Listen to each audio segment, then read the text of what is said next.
Iniciamos esta conversación, estamos acá con Julián Bartoli, él es empresario, sobreviviente e integrante de la red de sobrevivientes de abusos eclesiásticos de Argentina.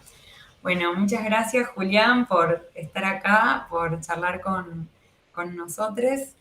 Y bueno, te quería preguntar un poco cómo fue tu recorrido hasta acercarte a conformar la red de sobrevivientes de abusos eclesiásticos. ¿Cómo llegas a ese lugar?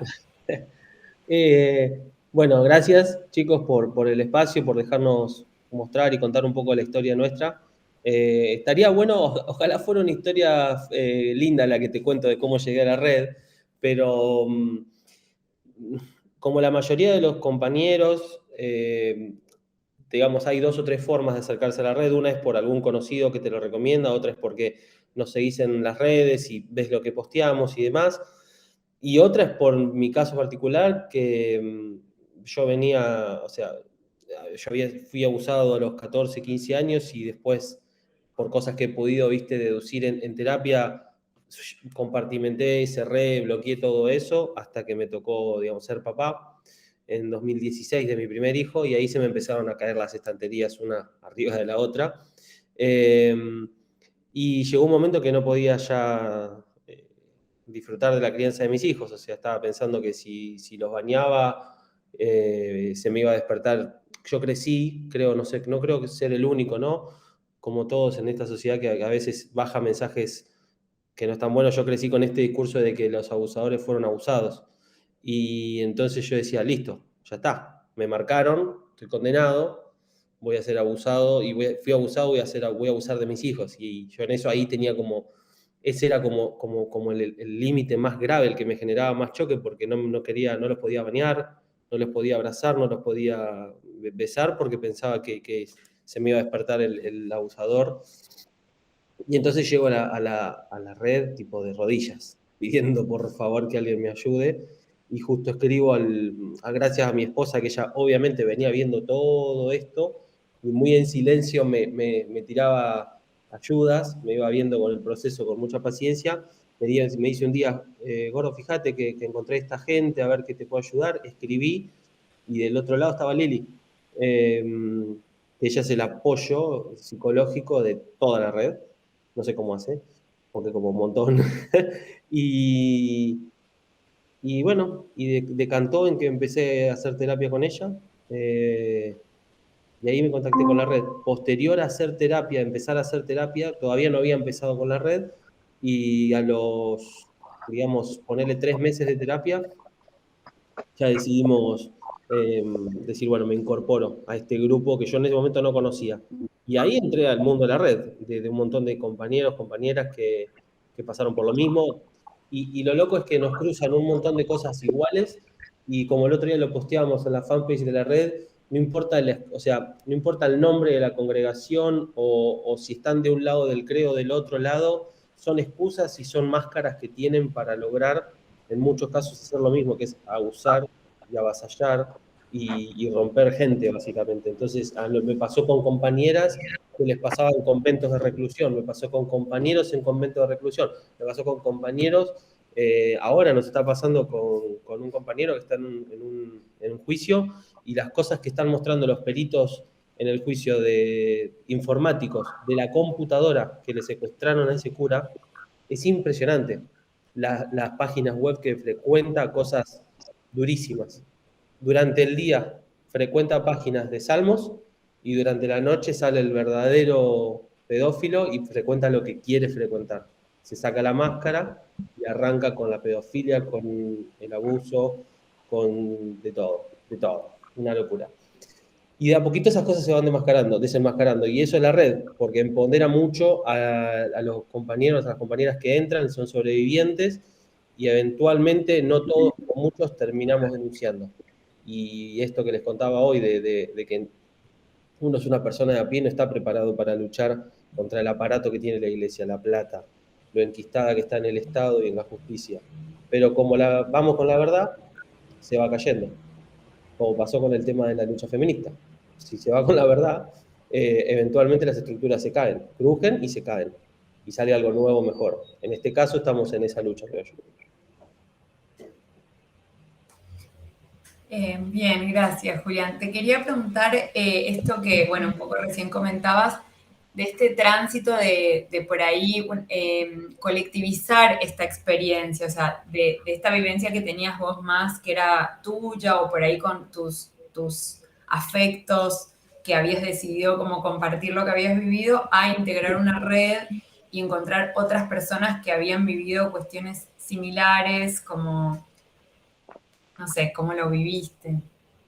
Eh, Al principio fue raro porque yo soy un tipo muy ansioso y me acuerdo que estábamos en terapia y Lili me decía, todavía no es el momento, yo me quería tirar así y comérmelo crudo. En ese momento me sentía que no me paraban con nada. Después obviamente me empezaron a caer un montón de cosas y lo que me pasó cuando entré a la red fue que de repente y por primera vez en mi vida hablaba de esto con alguien por WhatsApp y no tenía que explicar nada. No tenía que explicar el dolor de la secuela, no tenía que explicar el ataque de pánico, las pesadillas.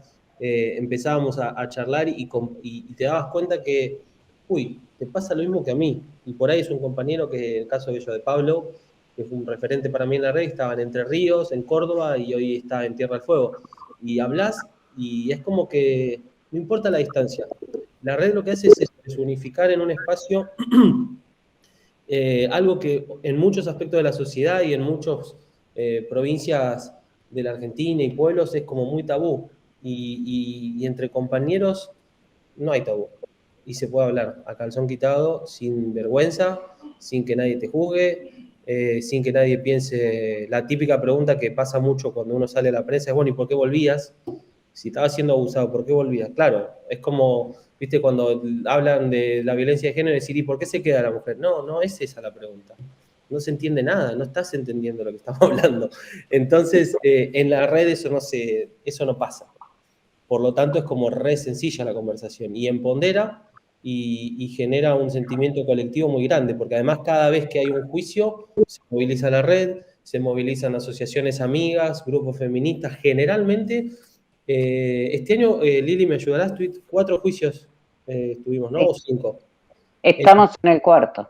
En el cuarto juicio, siempre hay asociaciones feministas ayudando, diferentes partidos políticos que se suman a la lucha, que van por lo que es separación de iglesia y de Estado. Entonces, de repente, eh, se va masificando. Y además, imagínate, Dali, que vos estás en, no sé, por ejemplo, nos pasó en Catamarca o en La Pampa, en pueblos donde la iglesia está en el centro geográfico de la ciudad o del pueblo y el cura es casi como el intendente, y de repente empezamos con el bombo a decir separación iglesia de Estado.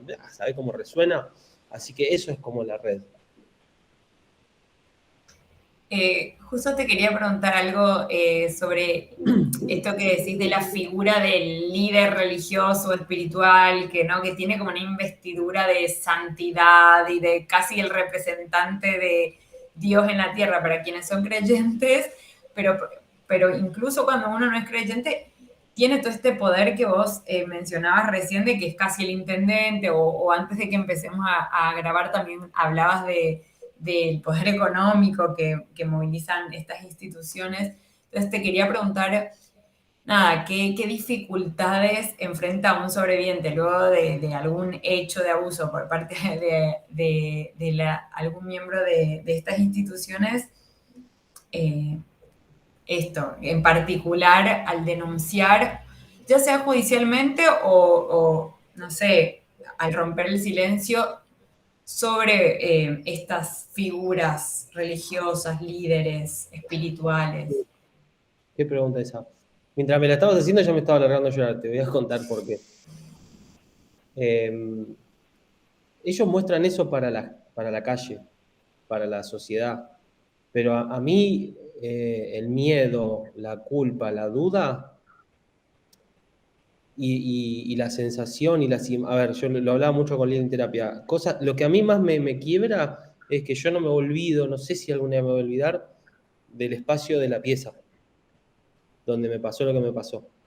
Entonces, el color de la cortina, lo baja que estaba, el tipo tenía una de esas persianas de plástico que siempre la tenía cerrada, el color de la luz, la textura de la frazada, de la cama, el ritual que hacía antes de decirme ir a la cama, el olor de la colonia, cómo se ponía la toalla, el torso desnudo, el trayecto del baño a la pieza. Contra eso yo luchaba. Ese recorrido de yo estar sentado en el living de la casa, ver que estaba haciendo el ritual previo para después terminar yendo a la pieza y a la cama, todos los días en mi cabeza. Entonces, no pude denunciar y no pude hablar antes porque yo estaba, era mi miedo y el abuso resonaba en mí a través de todo esto que se me había metido adentro. Una vez que pude destrabar eso, que se me plante un juez o un abogado pagado por la iglesia o el mismo Tucho Fernández, que es el activista de La Plata, a decirme que todas las boludeces que dicen, te imaginarás que me afectaba en nada. Al revés, era como tirarle nafta a un fuego que estaba prendido, porque yo conviví 20 años con eso. Yo conviví 20 años con el pedófilo, con el olor de la colonia en el cuello del pedófilo, del abusador, del violador, no con el cura, que era buena onda para la gente. Ese es el tema. Y conviví con la duda de si a mí me pasó esto con un tipo y soy gay, porque yo pensaba eso y no está mal, ¿qué hago?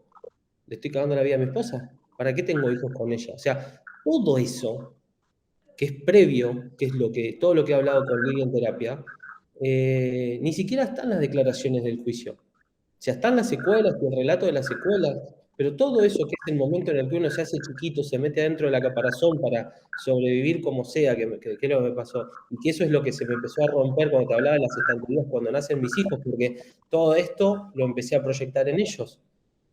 Digo, la primera pregunta fue, ¿y si a mi hijo le pasa lo que me pasó a mí? ¿Eso es abuso o no es abuso? ¿Qué hago con ese tipo? Yo, a ver, no está bueno que lo diga, pero me dan ganas de matarlo. Como creo que a cualquier padre que le pasa algo a un hijo. Entonces, cuando llego a declarar, listo, ya está. Ponémelo adelante, que va en cana. Yo Lili va a poder decirlo cuántas veces le decía a Lili, quiero hacer un careo, que me mire a los ojos y diga que es mentira. Y la forma más directa de lo que yo terminé al final considerando un careo fue cuando empezaron a hacer las pericias psicológicas, en donde se le cae la máscara, se le cae la careta, se ve absolutamente todo. Encima fue hermoso porque le tocaron 3 peritos mujeres a un tipo que era el rey de la misoginia, y que te tengan que, o sea, que se te caiga la careta, por más que vos la quieras mantener adelante de lo que vos considerabas siervas, porque era como le hablaba a las mujeres, es hermoso, o sea, es como que todo vuelve de alguna forma u otra. Y entonces es eso, como vos me preguntás. Yo, lo peor que me pasó a mí fue convivir esos 20 y pico de años con eso. Entonces, después el resto fue parte de un proceso, obviamente, que me hizo re bien y que decantó en que se suicidara, pero fue lo otro. Cuando yo hablo de la mochila que me saqué encima, me saqué eso.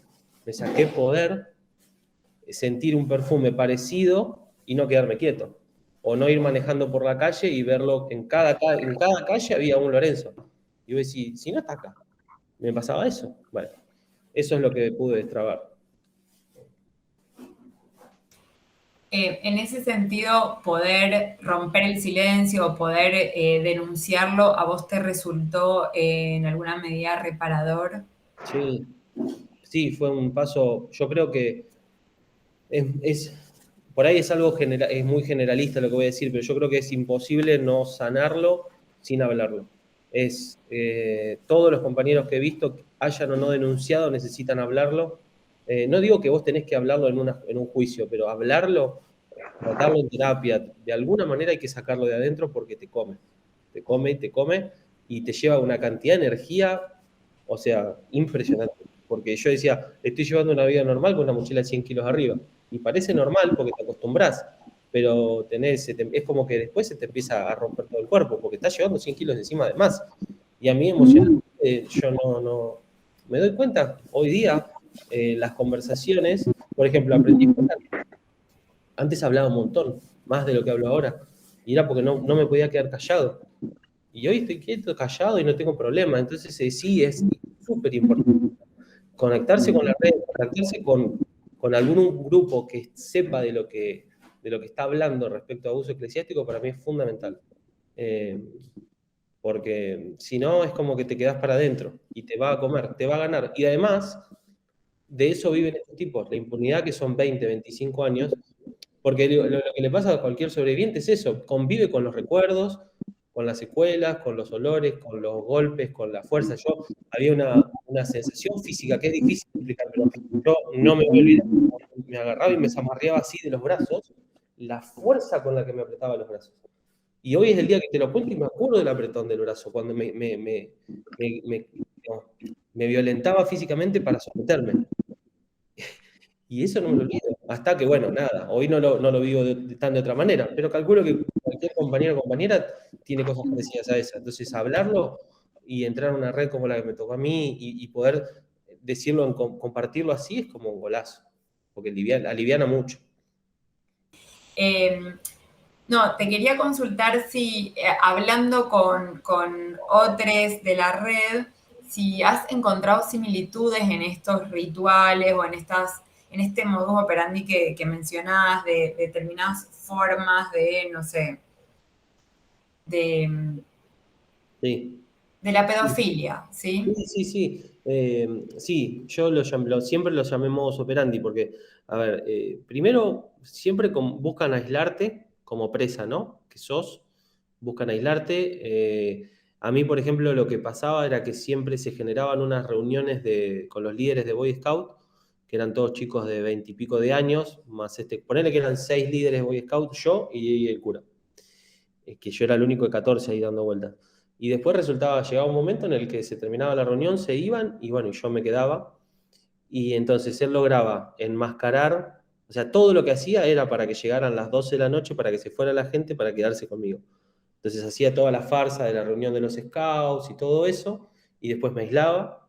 Y entonces con otros compañeros he visto lo mismo. Buscan aislarte, buscan cortarte vínculos, buscan prevalecer sobre vos, o sea, tener, digamos, autoridad, su opinión por sobre lo que a mí me pasaba con el tema del básquet, por ejemplo. Lo único que no me pudo cortar como lazo en ese momento, que no me ataba 150% a la iglesia, era el básquet, que era el deporte que practicaba, quería que yo dejara jugar al básquet. Bueno, con otros compañeros lo mismo, es cortarte los lazos familiares, con amigos, con la gente que te puede hacer darte cuenta de lo que está pasando. O sea que el modus operandi es muy parecido. Y después, compañeros han contado cosas que ya cuando logran esto, de aislarte y tenerte solo, ahí salen las prácticas pedófilas desde lo que se te ocurra. O sea, es película de terror. O sea, de cualquier cosa, cualquier cosa. Yo no las cuento porque son morbosas, pero ya es como que ahí no es una cuestión de modus operandi. Ahí es donde yo me transformaba en un cacho de carne que cumplía deseos para él. Y lo mismo con otros compañeros. O compañeras también. Te quería preguntar si vos sentís que ser un sobreviviente varón influyó de manera diferente en tu experiencia de poder dar testimonio, de hablar, de ser escuchado. Mira, yo por suerte, si me hubiera a mí tocado escuchar a un varón, yo creo que yo no lo hubiera considerado de otra forma, diferente, pero sí soy consciente, por cosas que me ha comentado mi hermana y demás, que es obvio y evidente que si, primero, no ser mujer, hay preguntas que no te van a hacer o hay cosas que no van a pensar. A la mujer, aunque no debería pasar, todavía sigue pasando que uno dice, no, violaron y mataron a una mujer. Y hay gente que dice, che, ¿y qué hacía sola esa hora? Digo, no, de nuevo, es libre de hacer lo que quiera a la hora que quiera y vestirse como quiera. No puede ser que una mujer tenga que tener cuidado de que si viste de una forma o de otra va a haber un loco que la va a querer matar. O sea, es el mundo al revés. En el caso mío, ese tipo de preguntas o ese tipo de cosas de desarmar no se hacían. Algo que se usó mucho en ese momento fue el tema de mi profesión o qué hago yo para ganarme la vida y todo. Entonces, esto de decir, o sea, yo tengo una empresa propia, pero se usaba esto de Julián empresario para también decir, listo, no está buscando plata. Esa sí era una pregunta que surge cuando uno es, no sé si es cuando varón o mujer, pero que ha surgido, bueno, está buscando plata, entonces, como la iglesia tiene plata, qué sé yo. Pero después a mí, si me preguntaron, me han hecho preguntas muy desubicadas, periodistas de cómo esta, ¿y por qué te quedabas? ¿O por qué volvías? Nunca creo que no creo que se me haya escuchado. Y si después alguno tuvo algún prejuicio de algo, y qué sé yo, que se construya y que arranque. En ese momento, como yo te decía hace un rato, ya cuando arranqué no me paraban con nada, entonces dije, listo, yo me lo llevo puesto, el que quiera se sube y el que no se queda afuera. Y en un momento, sí es verdad que hablaba en una entrevista y dije, lo bueno de todo esto es que te pone, digamos, te ubica en la vereda en la que estás, porque no hay grises. O estás atrás defendiendo un pedófilo y a una institución pedófila que no quiere sanearse, o estás del otro lado, defendiendo al que podría ser tu nieto, tu sobrino, tu ahijado, tu hijo, y en el caso de compañeras de la red, lo mismo. Vos fijate qué querés hacer. Ya cuando escuchás y ves, ya sos responsable. Y de ahí, fíjate lo que querés hacer. Y yo eso lo decía en las entrevistas, me acuerdo que encima, en un momento durante todo el proceso de denuncia, Tuyo Fernández, que encima es un tipo con mucho poder, porque es muy cercano al Papa, y qué sé yo, cosas que la verdad no deberían de ser, o sea, que sea cercano o no al Papa no debería ser significado que tiene poder o no, pero bueno, así se maneja la iglesia. El tipo sale y dice, no, que el tema, y se mete con los homosexuales adolescentes en ese momento, y digo, che, estamos hablando del año 2019, y estás diciendo esto, es como, ¿cuánto más vas a atrasar la discusión? Así que sí, en ese sentido la plata es compleja, pero el único medio que nunca me dio una nota ni nada fue el diario El Día, que aprovecho para decirlo, claramente tiene plata de la iglesia, y el resto de los medios se encolumnaron todos y trataron con mucho respeto todo. Y te quería preguntar, según tu experiencia, ¿cómo te parece que se pueden destrabar estas lógicas de complicidad, eh, nada, que habilitan o que posibilitan o que naturalizan la existencia de casos de abuso eclesiástico? Eh, Buenísima. Y para mí hay como un montón de cosas que se pueden hacer a la vez. Desde el primero, que estaría ideal, es una decisión política, sea el partido que sea, de generar un Estado laico.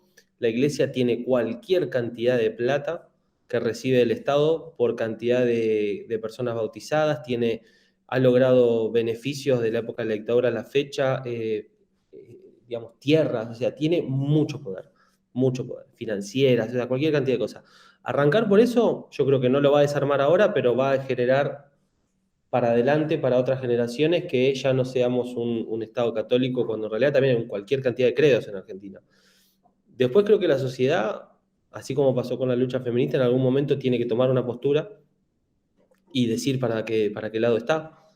Si va a seguir dudando del que denuncia un cura, o si va a decir, no, no son 3 curas aislados, hay un montón, y los encubren y los trasladan y los mueven de acá para allá. Entonces digo, me parece que la sociedad en ese sentido tiene mucho para hacer, y yo creo que la iglesia no va a hacer nada, no le interesa, son un montón más, un montón. A mí me agarró la pandemia y un montón de cosas, y ahora continúo con mi vida este año, pero hay cosas para hablar de Tucho Fernández, en La Plata hay cualquier cantidad de curas pedófilos, o sea, y ellos no quieren hacer nada. Es como que ya está, para mí es como que viene con el carnet, sos cura, bueno, listo, te metiste en una institución pedófila, o lo sos o lo encubrís. A mí, por ejemplo, hay curas que han dejado de ser curas y han testimoniado en algunas causas, pero son muy pocos. La verdad que no son muchos. Y los que todavía están en la iglesia, que levanten la voz y que lo digan. Porque no hay mucha vuelta. Estás en una iglesia que abusa de chicos y de chicas. No jodas con eso. Tienen 14 años. Vos tenés la vida hecha, vivís del Estado, practicás un credo, qué sé yo lo que haces, pero digo, no podés formar parte de esto. Por ejemplo, lo que te contaba de este caso del juicio. Estamos hablando de un tipo adulto que tiene visitas a sitios pornos y hay evidencia de contenido borrado de pornografía sexual, de pornografía infantil y de abuso sexual infantil.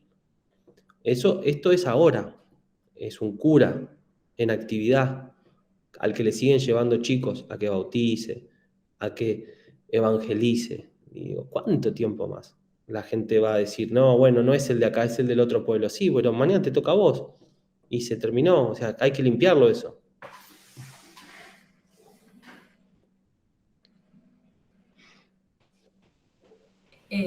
Y para no sé, las familias, vecines o incluso jóvenes o niñas que por ahí tuvieron o tienen alguna experiencia, no sé, algo que desde tu vivencia te hubiese gustado que te lo digan o te hubiese gustado saber Oh, o sea que esa también es una charla que surgió mucho, me acuerdo, durante la terapia con Lili y demás. Y a mí me hubiera encantado que en ese momento alguien me sacara del departamento. Yo no sabía lo que estaba pasando. Si a mí algún adulto o algo no me hubiera dejado quedarme ahí, qué sé yo, la verdad que hubiera estado de 10. Así que desde mi experiencia lo que pienso es, el adulto tiene que estar hipervigilante. Lo que mejor hacen estos tipos es esconderse entre el tumulto de la gente, ser aceptables a nivel social, tener buenos modales, se visten bien, no desentonan, no llaman la atención. No son un tipo que vos decís, uy, mirá, tratan de camuflarse y son muy astutos. Y en el caso de lo que es abuso eclesiástico, yo lo hablaba mucho con Lili también, usan esto que vos también decías, lo de que son una imagen de poder fuerte, cultural y social en muchos lugares. Por algo también los trasladan de pueblo en pueblo. O sea, básicamente cuando lo trasladan, el tipo dice, listo, tachado este pueblo, vamos con la segunda. Viene la película 4, la secuela número 4, y van a otro pueblo. Y ahí tienen la máscara impoluta de nuevo y arrancan. Entonces, hoy sí, la familia, los amigos tienen que estar vigilantes de, no sé, si el chico o la chica está callado, si tiene, a mí me pasó que me ponía como más violento en ese momento, o sea, toda la violencia que yo no le podía responder a este tipo, la expulsaba por otros lados, o en la escuela, era como que es difícil, entonces hay que estar como vigilantes, meterse, yo me meto, no me importa que el nene diga, no, papá, andate, no me importa, metete, preguntá, porque no lo está pudiendo procesar. De hecho, yo si me hubieran preguntado en esa época, yo no sé qué hubiera dicho si hubiera sido claro como lo soy hoy, pero es difícil. Y encima no fui el único en esta iglesia, en la de acá. Hubo varios más. Así que para mí es vigilancia, mucha, y estar muy atento. Entender con quién se rodean los chicos, las chicas. Eh, para mí la iglesia hoy no es un lugar seguro. O sea, a veces que la escuela tampoco, o sea, también puede que no sea un lugar seguro, porque los pedófilos, los abusadores están en todos lados, se esconden en plena luz del día. Hemos visto casos como el tipo ese que era pediatra, si vos decís, en cualquier lado están. Bueno, la iglesia es uno de esos lugares donde hay abusadores y hay pedófilos. No es que está salvada de esto. No es, no, es una plaga que a la iglesia no le pega. Mentira. Nace probablemente en muchos aspectos desde la iglesia. Así que en ese sentido hay que estar cuidadoso como con todo.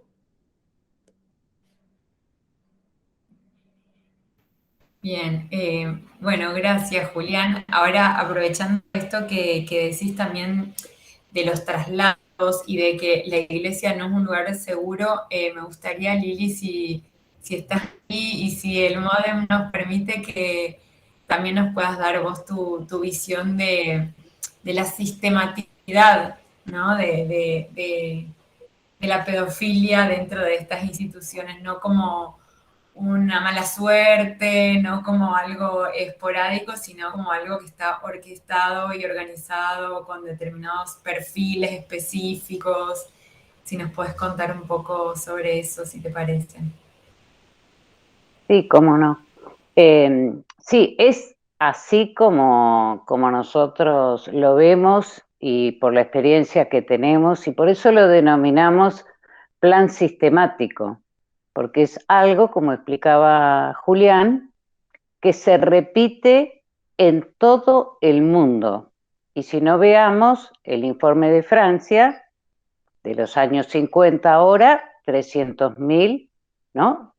Y y también lo vemos al interior, digamos, de nuestra red, porque mal que le pese a Bergoglio, Argentina está marcando un camino en abuso eclesiástico en América Latina. Y de hecho se han integrado a la red compañeros y compañeras que son de otros países, como para tomar experiencia, para tomar fuerza. Eso también nos da la seguridad de lo que decimos, de que es sistemático, de que se repite, y estamos hablando de Venezuela, hablamos de Chile, hablamos de Brasil. En estos días tuvimos una consulta sobre una religiosa que vive en Europa y que está atravesando esta situación. Entonces, tenemos elementos de práctica, ¿no? Yo pensaba algunas de las cosas que nosotros como red decimos y que recién Julián hacía hincapié en la lucha feminista, ¿no? Y yo pensaba de dónde hemos ido construyendo en el feminismo las estadísticas acerca de los femicidios. Fueron las organizaciones sociales, fue la Casa del Encuentro quien empezó con las estadísticas, no fue el Estado. Bueno, acá a los ponchazos también lo vamos haciendo de alguna manera como podemos.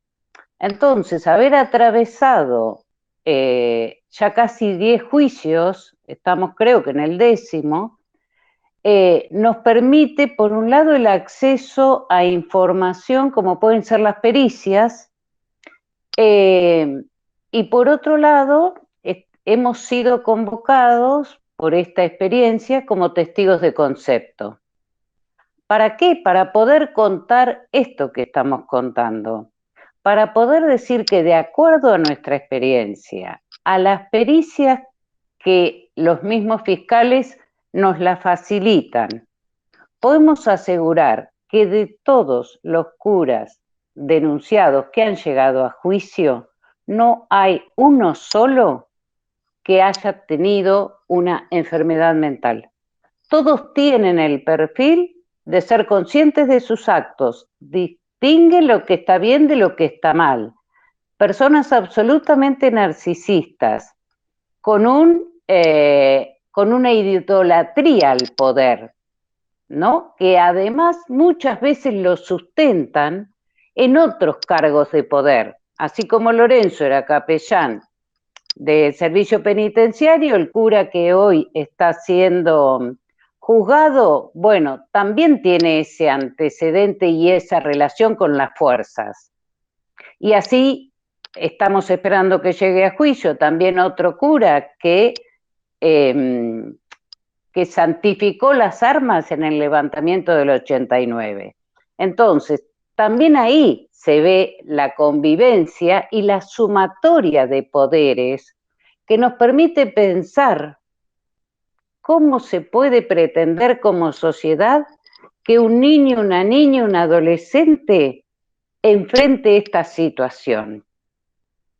Si utilizan todo este poder para estafar también a las familias. Julián hablaba de las familias. También son familias estafadas, porque estos personajes se ocupan de ganar confianza en las familias y van a almorzar los domingos y casan a integrantes de la familia y entonces a la par que están sometiendo a ese niño de ese grupo familiar. Entonces es un entramado macabro realmente. Y entre los pilares, o sea, pensaba en esto que también le preguntabas a Julián, en qué podríamos pensar los pilares para avanzar, ¿no?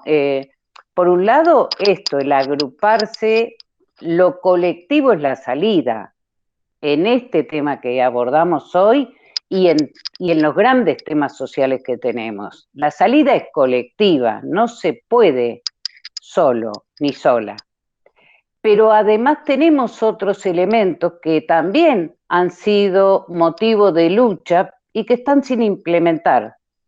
El programa ESI en todo el país, 15 años acaba de cumplir y todavía no se está implementando. ¿Qué es lo que nos puede permitir la prevención de tantos temas que provocan tanto dolor? La ley Micaela tampoco se está implementando, entonces nos encontramos con efectores de justicia que están totalmente atravesados por el machismo, por lo patriarcal, y además llevan adelante los juicios con el crucifijo atrás del escritorio. Entonces, son cuestiones fundamentales sobre las que hay que echar luz. Y si bien se trata, o sea, el cumplimiento de una ley, sabemos que hay una ideología detrás, ¿no? Pero por lo menos que no le sea tan fácil, porque en temas de abuso se ha logrado concientizar bastante, creo yo, acerca del denominado síndrome de alienación parental. Me voy un poquito de tema, pero tiene que ver en el sentido de cómo atraviesa lo ideológico, el machismo, lo patriarcal, y ni hablar de una institución como la Iglesia, ¿no? Milenaria en ese sentido. Entonces, algunos recursos para implementar es cumplir con lo que ya se ha logrado. Y otros será cuestión de seguir conquistando. Pero poder realizar acciones, charlas, intercambios como esto que hoy estamos haciendo, es fundamental. El periodismo, la difusión ha sido fundamental siempre para estas luchas. Y poder empezar a pensar a dónde nos llevan los fundamentalismos, ¿no? En esta sociedad. Porque la traba más importante está en los fundamentalismos. Eso hace que muchos y muchas integrantes de la red hayan tenido que dejar su ciudad, su trabajo, su escuela, porque el pueblo los hostigó cuando denunciaron al cura del pueblo. ¿Puedo aportar una cosa, Lili? Para mí, nosotros tenemos una ventaja que el movimiento feminista no tuvo, que es que nosotros contamos con la hoja de ruta que dejó trazado el movimiento feminista. Por ejemplo, se logró tipificar en el Código Penal el tema del femicidio, y que eso sea un agravante para las sentencias. Para mí hay que lograr algo por el estilo con el abuso sexual eclesiástico, por el uso de una posición de poder específica y que hoy es fundada y bancada por el Estado, mientras que le sigan dando plata a la Iglesia. Y además otra cosa, que es la capacitación obligatoria, me parece que tendría que ser para lo que tiene que ver, por ejemplo, un caso que me pasó a mí. Yo estaba tratando de alguna manera hacer entender a la fiscal en ese momento de que con mi testimonio y el del primer denunciante alcanzaba como para pedir la prisión preventiva, y la respuesta es: hay mucha presión, necesito dos víctimas más. Y yo digo, bueno, dame la semillita de la víctima que voy, la riego y te la traigo. O sea, no me podés pedir 2 víctimas como si las encuentro acá en la esquina. No es una cuestión de números, de que somos 4 y como somos 4 la verdad es más validera porque somos 4. Si vos lees el testimonio de la primera persona que denuncia a Lorenzo, tenés para hacer una historia de 8 libros, Harry Potter de 8 libros. Es increíble. Entonces, me parece que había en ese momento, y no sé si es en todos los casos, pero esa persona demostró una incapacidad muy grande. No estaba preparada para trabajar este tipo de casos. Y además le metían presión de todos lados, al punto de que había movimiento de influencias. Lorenzo se entera de que iba a tener prisión preventiva antes de que saliera el aviso, por ende tiene tiempo de decidir matarse. Y digo, ¿cómo puede ser? Yo me entero que es porque se mató. Bueno, de hecho, digamos, los privilegios son tan grandes que en el juicio que se está llevando adelante en La Pampa, el actual obispo y el que era obispo, que ambos sabían de esta situación, el que era obispo es Poli, quien está en el lugar de Bergoglio hoy en nuestro país, fueron autorizados a dar testimonio por escrito. Si eso no es privilegio,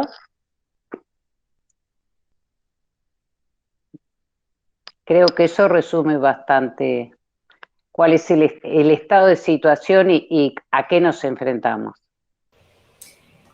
Me quedo pensando, escuchando a ambos, que también hay un desafío extra para la red y para los sobrevivientes, que es también hablar en un idioma extranjero, en el sentido de que la justicia, esto, que alguien te diga, tráeme dos víctimas más, o, o estos privilegios, bueno, también la dificultad de dar una prueba judicial de una vivencia tan específica como es este tipo de abuso, que es difícil que haya una prueba que uno pueda presentar. Evidentemente hay un montón ¿no? de testigos y de cómplices, pero la posibilidad de contar con esa exigencia de la prueba también es una complejidad que me imagino nada, que tienen que afrontar cuando judicializan los Por casos. eso es tan importante que se pueda ver que es un plan sistemático,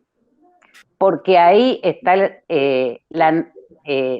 las pruebas están ahí, en los puntos de vulnerabilidad, cómo eligen a sus víctimas, cómo operan.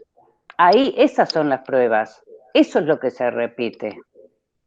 Sí, o los traslados, ¿no, Lili? ¿Cómo, Juli? Los traslados también. A veces Claro.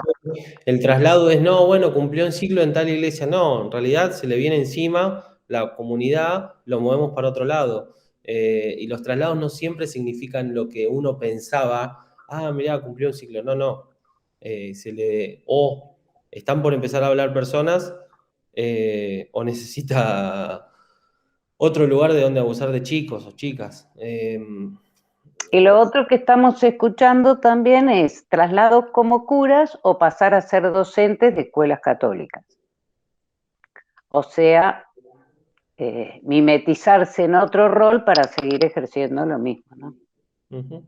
Le encuentra la vuelta. Y justo lo que vos decías, Tali, muchos de los juicios se sostienen por la fuerza de las víctimas, de los sobrevivientes que están declarando.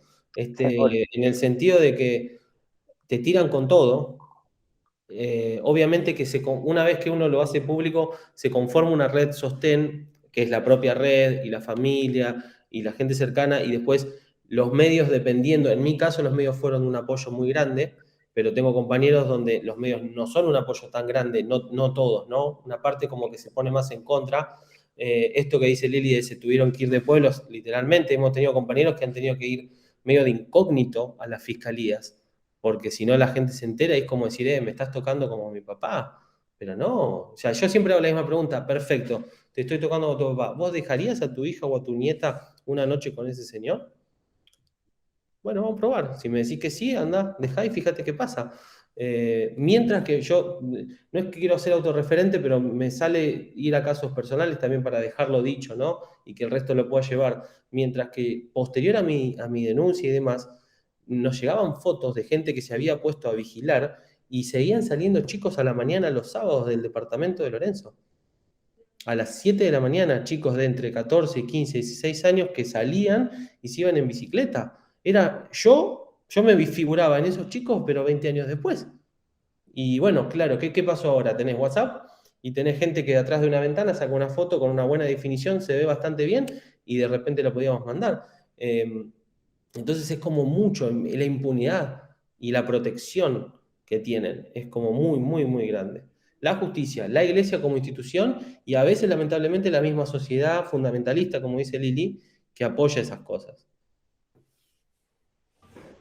Me quedo pensando también en todo un sentido común que ni siquiera nos damos cuenta que está, qué sé yo, nuestro calendario de feriados, o esto que decías vos, Lili, de que por ahí uno va a una institución estatal y que está acostumbrada a ver una virgen, un crucifijo, digo, vivimos en lugares tan católicos-céntricos que que dudar de estos personajes implica como implica un montón de desafío para los sobrevivientes también de desmantelar toda esa santidad o esa intocabilidad. Por eso me interesa que cuenten estas cuestiones, no sé, bueno, sale un chico en bicicleta, como cuestiones concretas que una persona como vecine, como docente, como familiar puede empezar a ver y empezar a tirar el hilo desde ahí.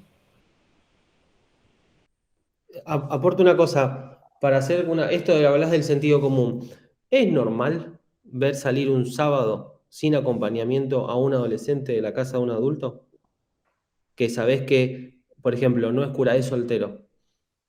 ¿Qué hace un chico de 14 años saliendo y no hay relación aparente? Y si la hay, cuidado también, porque los abusos sexuales intrafamiliares son de los que mayor tasa de incidencia tienen.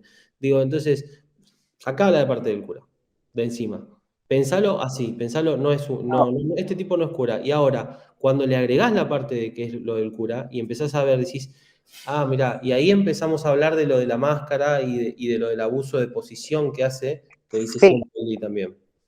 Y lo otro que yo te agregaría es que también está naturalizado esto de que los curas piolas se dedican a los jóvenes y a los niños y organizan partidos y entonces se quedan a dormir y van a la casa parroquial y hacen campamento. ¿Es todo tan así? Estos son los lugares que hay que llamar la atención. Además de el tema de la confesión, el momento de confesión, que también es un lugar que escuchamos permanentemente donde se ha cometido el abuso, pero también son los campamentos, los grupos de scout, las excursiones, los regalos. Esto tiene que llamar la atención. Una familia que de pronto no tiene una posibilidad económica y resulta que su hijo llega con unas hermosas zapatillas que le regaló el cura. Y no le regaló a todos los chicos, no es que tuvo una donación de 1000 pares de zapatillas. ¿Por qué le regala a ese chico? ¿No? Como poder esto desnaturalizar y romper aquello que parece qué piola, qué bueno que es. Hacernos preguntas. ¿Te acordás, Lili, lo que yo denuncié también en mi testimonio de ese chico? Había un chico en situación de vulnerabilidad social, no sé si situación de calle en esa época, que creo que era, o no, no me acuerdo si era todos los martes o todos los jueves, tenía la costumbre de pasar cerca de la parroquia y este tipo lo hacía pasar y le regalaba cosas, le regalaba zapatillas, le regalaba... Ahora, no le regalaba esto en 2 minutos, no lo hacía a la vista de la gente, lo hacía pasar a un cuarto, estaba en media hora, el chico salía y después el tipo pasaba y se lavaba las manos en un espacio, un lugar privado y se aseaba. Eso me lo contó un testigo que, bueno, no llegó a declarar en la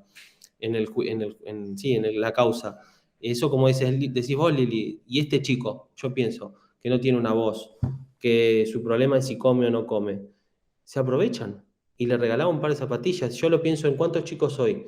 O el denunciante principal de la causa de la que yo me sumé. Era un chico que también había pasado situación de calle, de extrema vulnerabilidad económica, social, de relaciones parentales.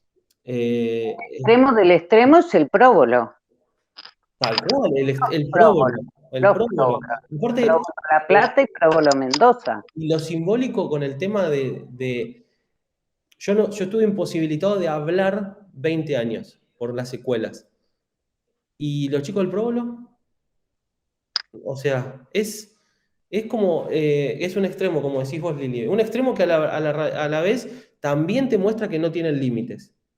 Que cuando van a cosificar y a tratar como un pedazo de carne a los chicos y a las chicas, no hay límites. Lo único que les importa es satisfacer su pedofilia. No importa si es el próbolo, si es La Plata, si es La Rioja, no importa. No importa. No les importa el dolor que provoca. No les importa. Sí. Y este lenguaje del pecado, y digo, también siento que quizá hay toda una terminología que puede ser funcional a confundir o a embarrar. El pecado, el perdón, el poner la otra mejilla, digamos, hay muchos, El silencio, muchas la frases culpa. que determinan, ¿no? Claro que sí. Sí, o también esto de que a mí me pasaba mucho, el confía en mí, contame todo lo que te pasa, yo soy tu Soy como amigo. tu padre, soy tu amigo, querer ocupar esos lugares que a veces están vacantes, digamos, por distintas circunstancias, o que lo provocan, porque también, como en violencia de género, se ve cómo los aíslan, cómo los atrapan, Exacto. cómo tejen esa telaraña que les asegura el poder y la impunidad. Sí, y para hacerlo más práctico, como decís vos, Lili, eso es lo que ellos hacen. El resto es la máscara. Viven como curas para poder transitar la pedofilia, para poder agarrar a la presa, cazarla, marcarla, cercenarla, aislarla y abusar. Y después el ciclo de nuevo. Y cuando se termina esa presa porque se va, viene la que sigue. Mientras tanto están enmascarados de curas. En las pericias psiquiátricas de Lorenzo salía muy claro que, como dice Lili, el tipo era consciente de lo que hacía hasta tal punto que sabía que lo que estaba haciendo, o sea, entendía lo que estaba haciendo, no era insensible al dolor que me causaba y que le causaba a otras personas, generaba una relación asimétrica, pero no lo hacía en el medio de la calle, lo hacía a escondidas, se ocultaba, o como este otro cura que estoy hablando, ocultaba las búsquedas web, borraba contenido. Es como Yo que creo son que hay que siempre poner, digamos, también me parece que hay que poner como en un mismo plano, así como hablamos con este conocimiento de las pericias y hablamos de los agresores, también hablemos de que el yo sí te creo en la red no es una frase, no es en la sociedad, no lo es en la red. El yo sí te creo es que cuando levantamos un teléfono y escuchamos un relato, los relatos van confirmando lo que ha atravesado esa persona. ¿A vos, Julián, te ha pasado que alguien no te crea o que cuando digo esto del yo sí te sí. creo? No, Sí, no, no. A ver, me ha pasado con gente de la época de la parroquia, que cuando yo asistía a la parroquia y demás, que no nos han creído. Amigas gente, de por mi hermana. ejemplo, de los scouts, así Sí, que sí, sí, sí, a ver, clarito, una amiga de mi hermana, casada con uno de los ex líderes scout que participaba en las cenas donde yo después me quedaba solo, dejó de hablarle. La bloqueó en redes. Más claro que no te creo es eso. Después yo en ese momento no lo entendía, no entendía por qué no me creían, porque claro, yo sabía que estaba diciendo la verdad, pero hay gente que o nunca lo va a creer porque no lo quiere ver, que se te caiga una película de 20 años puede ser fuerte. Ahora, que te violen en una cama a la noche, los viernes, durante un año y medio, como me pasó, me parece que es bastante más fuerte que vos no le creas al cura. Entonces, como te decía, digo, con esto no lo quiero decir como que un problema es más grave que el otro, pero digo, hay que ponerse en situación porque si no seguimos siendo parte de ese sistema. Y a cada uno nos toca el rol que nos toca. A mí me tocó eso, me costó lo que me costó y lo que trabajé, pero la sociedad forma un rol, tiene un rol muy importante en ayudar a las víctimas. Porque si no, es como que encima tenés que luchar contra la sociedad que no te cree. Si sos mujer, tenés que mostrarte tapada hasta por acá, porque si mostrás así, mostrás así, escuchen el relato, escuchen las secuelas, no escuchen si está vestida de una manera, si está tenida, basta con eso, no sirve para nada. Lo digo porque también este año tuvimos juicios de compañeras a las cuales se tuvieron que ir de su pueblo porque les apedreaban la casa. Y no te estoy hablando del año 1800, te estoy hablando hace 5 años. Y si no fuera porque son unas leonas que se comieron crudo a ese tipo y porque la madre, o sea, pero digo, ¿es necesario llegar a ese extremo para poder poner en cana a un pedófilo? ¿Realmente eso es lo que la sociedad necesita? ¿De 3 heroínas? No. hay juicios que han terminado en encarcelación de los pedófilos que hayan tenido en la red. Los 10 juicios de los que habla Lili son todos con sentencia.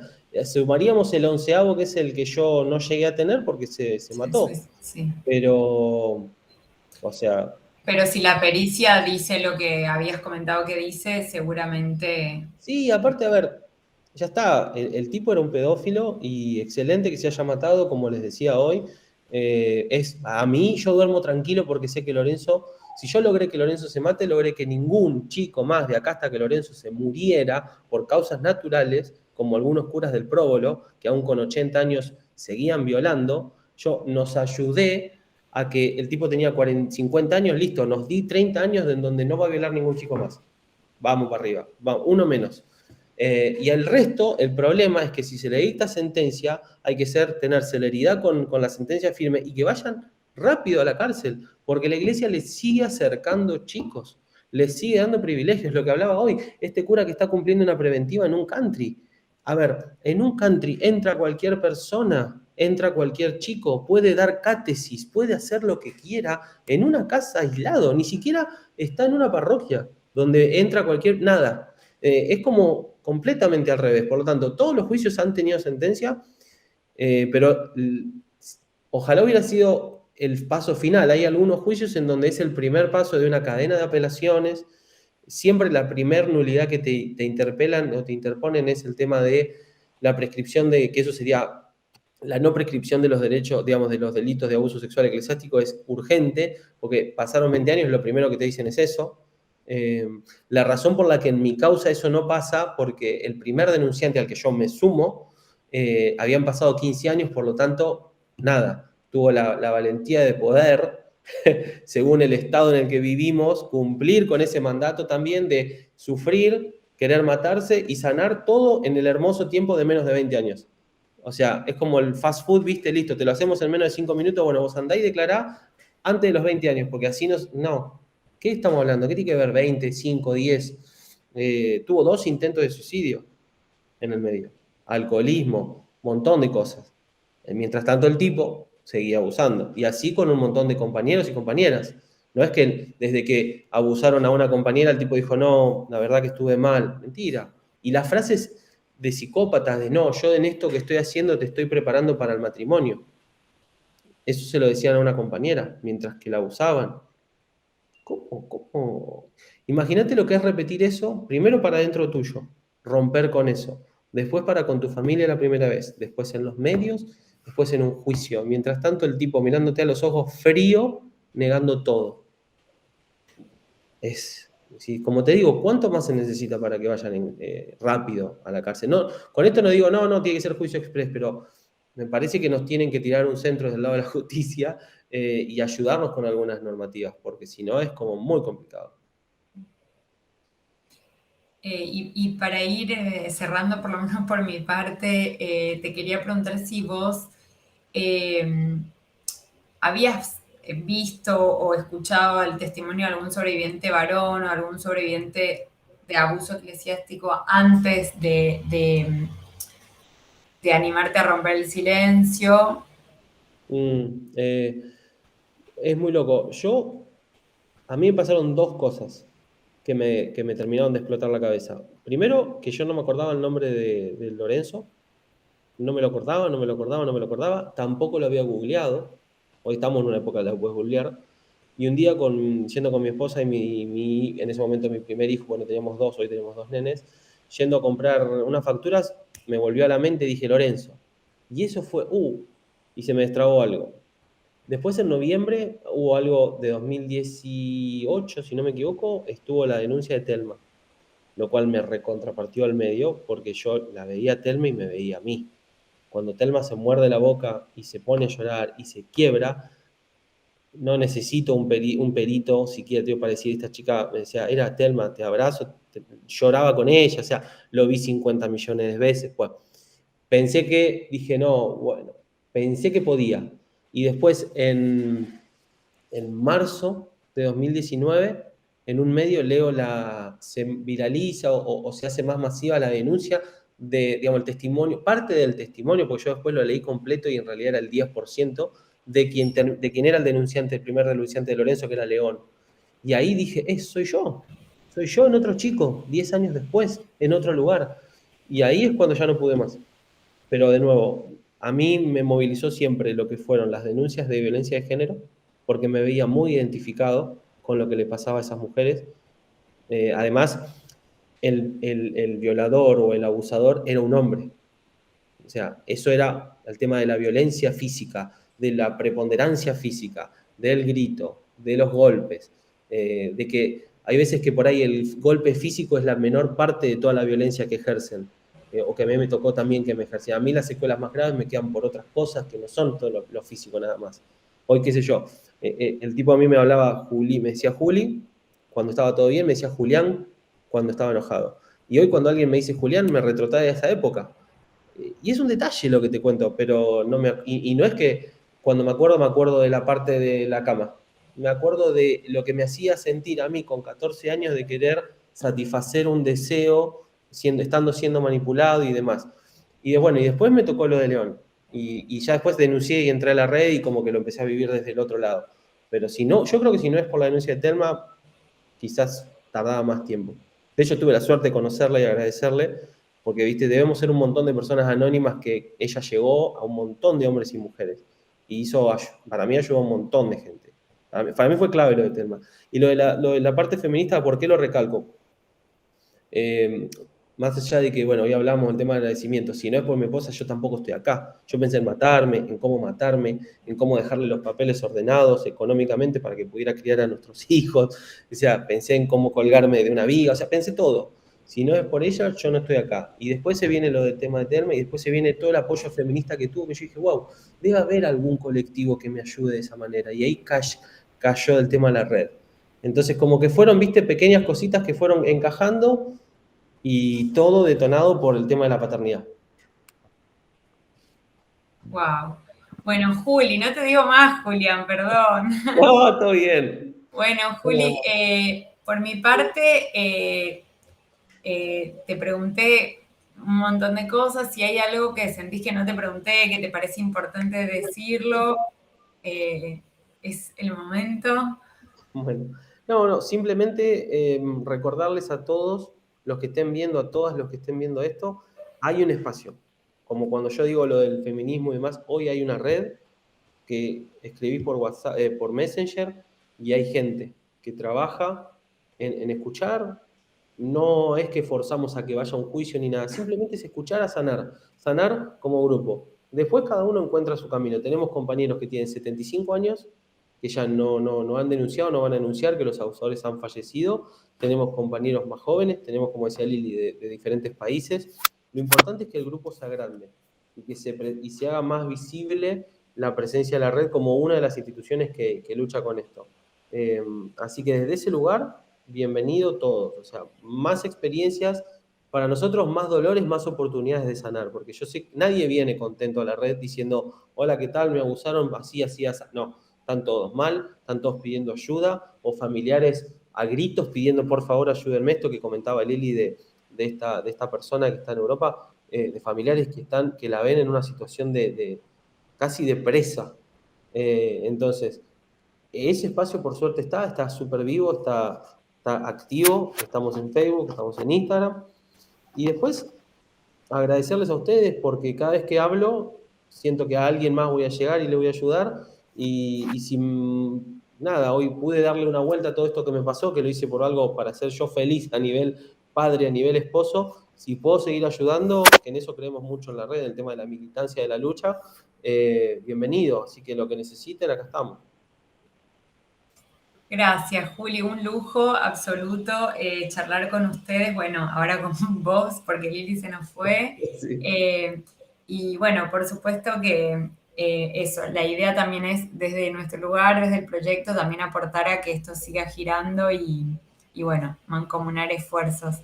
Así que te agradezco un montón, fue súper interesante todo. Y bueno, seguimos en contacto para seguir tramando formas de vivir mejor. Dale. Gracias, Un chicos. abrazo grande. Cuídense. Hasta luego. Hasta luego.